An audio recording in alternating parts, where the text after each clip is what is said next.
The Spotty Woman.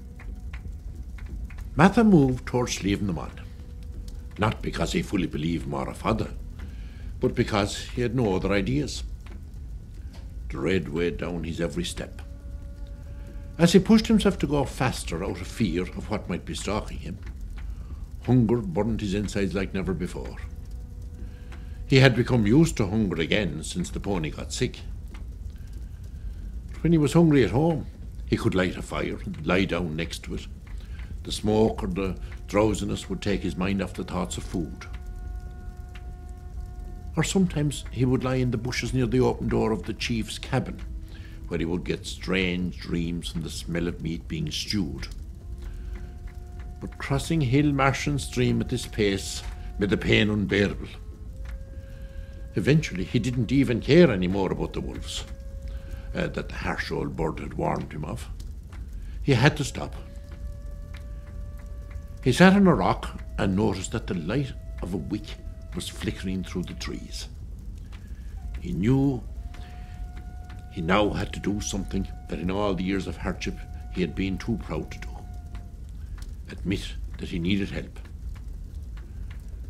He walked through the enclosure to the open doorway of a small straw cabin. As he stepped in, he bid a blessing on the old people he found in there. When they got over the surprise of seeing a stray boy so wet and pale, they sat him by the fire and put a sack over his shoulders. He still couldn't ask for food, but they didn't need to be asked. He couldn't help himself when a piece of griddle cake was offered. He forgot all manners and swallowed it down his throat in lumps. He followed it with gulps of very good buttermilk. Those old people made Matha feel more welcome than he had ever felt in any neighbour's house in his own valley. They would not hear of him leaving that night. They made up the settled bed for him and insisted that he sleep by the embers so that he could get some warmth and strength back in his bones.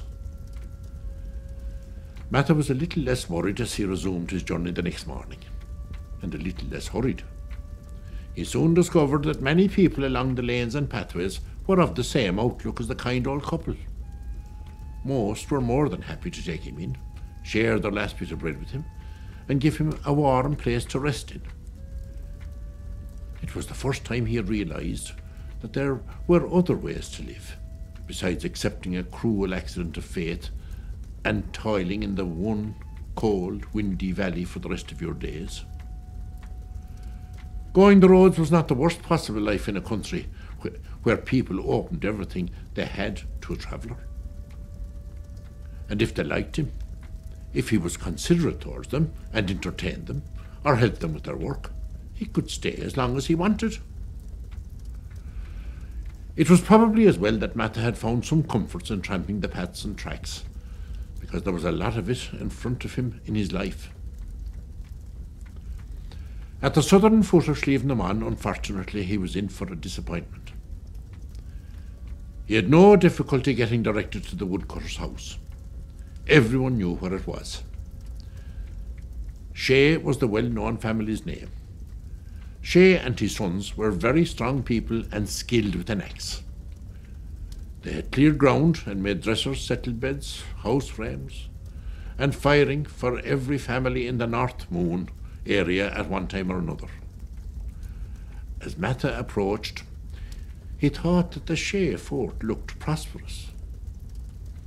Inside the great ring of skachs and paling that encircled it, there was one large home, the main house, and several smaller huts. Needless to say, all were sustained by the finest oak poles and thatched down with golden oaten straw over fine beds of furze. Matha had no idea how he was going to ask such well-off people for a precious bowl with magical properties. Why would they give it to him when he had nothing at all to offer them in return? But he approached anyway.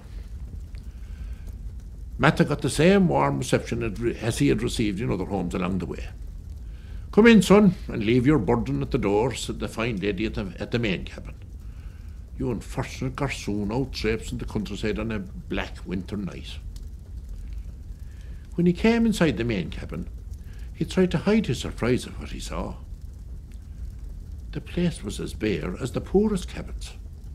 There was one table and a few benches and a wick burning in fish oil.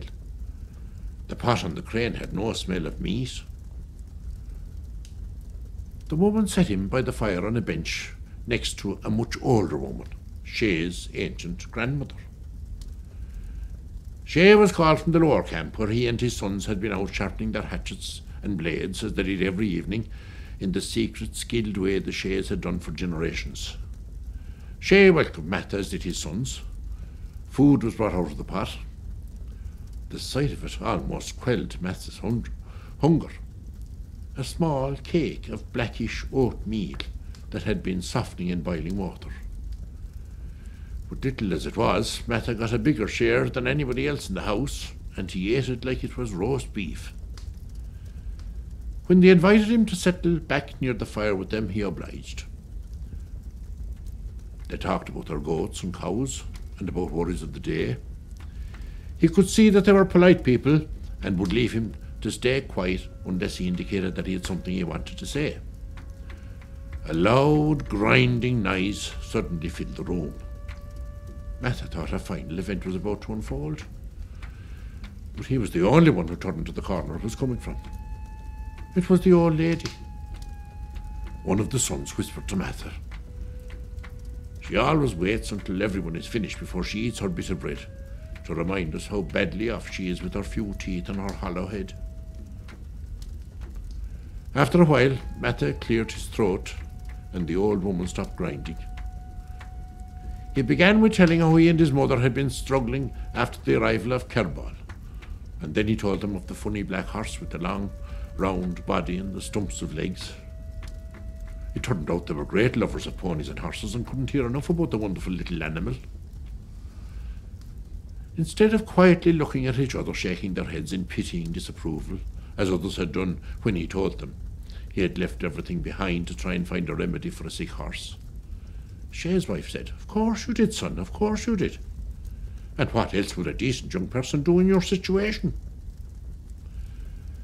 When Matha had finished explaining what the crane had told him, the old Shay man stood up. He said, slowly, as if talking to himself, "Well, now, that makes sense. You are the one, then. That is a terrible pity." "What do you mean, my Lord Shay?" asked his wife, as confused as Matha. "Well, the little man that gave it to me many years ago said that a young lad of my own people would come to collect it one day." That didn't make any sense to Matha. He himself hadn't even known that he was coming here up to a couple of days ago. Nobody else could have known it years before. He was starting to develop a dislike for this bull. But that wasn't what was troubling him most. "What do you mean, it is a terrible pity, though?" he asked. The man wasn't going to be rushed in getting to the conclusion. He had apparently been waiting a while to pass on his part of the history of the little bowl. His sons and his wife looked at him with open mouths. They were obviously hearing this news for the first time too.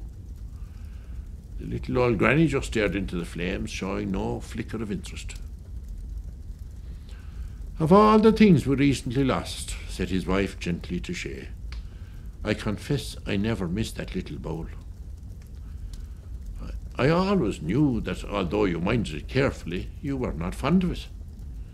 I knew it would bring us misfortune." "You don't have it, then?"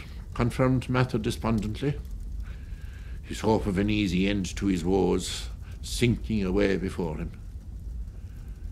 "Yes, indeed," Shay said, ignoring his wife and Matha. A very unsavoury little man he was. Not the kind you would lightly break a promise to. One spring morning many years ago, I was clearing some alder trees. The leaves weren't out yet, but that was still no excuse for not noticing among the alder a fine old lady of their own persuasion. I put an axe to her and still thought nothing further when I heard a faint groan.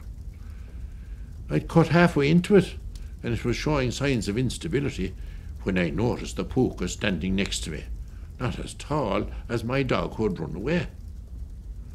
An elderly gent in a rotten sheepskin.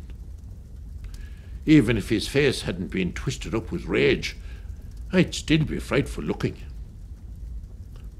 It was covered in boils, and the nose and ear were blotchy from unhealthy drinking habits. The stink of him was so awful that when I picture him, it still stings my nostrils. But all of that was pleasant in comparison with what came out of his gob. He said things to me that day that made my hair stand up like a hedgehog's prickles. The abuse went on for hours, and I couldn't leave. I just wondered hopelessly if there was any way I could keep his tree from falling over. In the end, when he got tired at swearing at me and kicking my legs, he put his hand into a hollow I hadn't noticed and pulled out the bowl. He told me I was very lucky. I had got him on a day he was in a good mood. And he had chosen to believe that it was stupidity rather than evil that was my bigger failing. He said that if I didn't want him to change his mind and come to live with my family forevermore, I would mind this little bowl very carefully indeed, and only give it over when He looked at Matha with sudden embarrassment. Well, when a starving, lanky Luderman of my own class wandered in looking for it.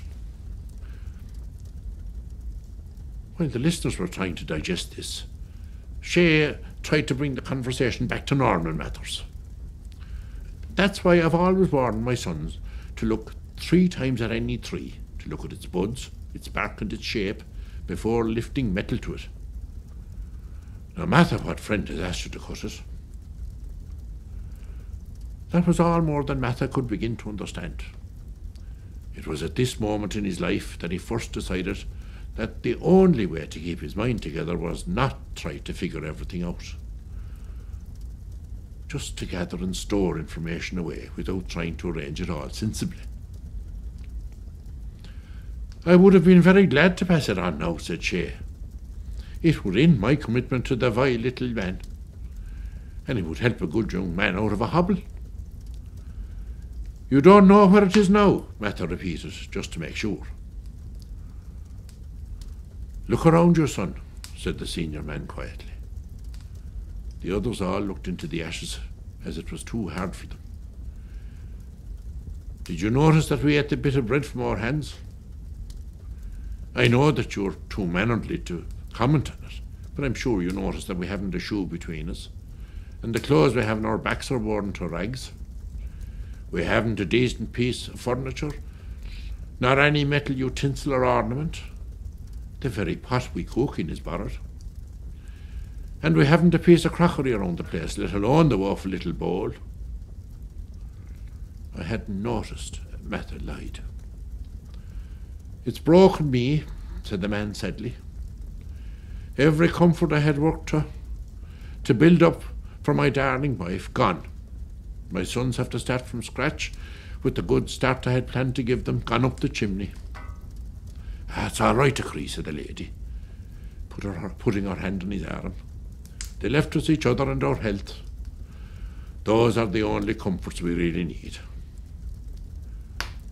One of the sons explained to Matha that they had been robbed not 3 days back. It had taken the boy by surprise, because there had never been such a thing in these parts.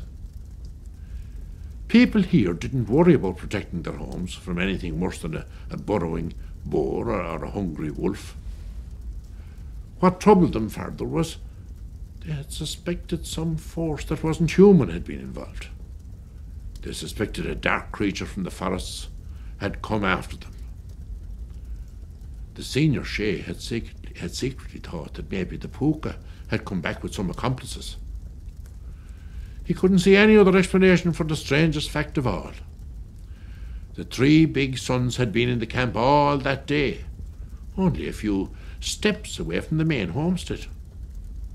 There was no way ordinary vagabonds could have got in unnoticed, or been able to carry everything away, without being impeded by the 3 large young men. The oldest brother said, I still think we should have sent someone to Tara to the High King. This is too big a thing for our local chief to deal with. We need Fionn Micheál and his men brought here as what happened is nothing ordinary. The second brother said, "We are simple people. The likes of Cormac and Micheál have more important things to take care of than following common robbers. These were not common robbers, and they'll certainly be bringing the same misery to others," said the other. "That's enough now," said the senior man. It was obviously an argument they were all tired of. Next morning, Matha rose from the straw bed they'd set for him in the loft over the hearth. He had slept well past sunrise. There was nobody about, and he assumed they were all long gone out about their daily chores. He wished he had something to leave them, since he couldn't see them to thank them, but he had nothing. He was at the door of the house, about to start his travels again, with as little direction as he had had the first day before meeting Mara Fada, when a hand reached out from in front of the door. He jumped with a fright.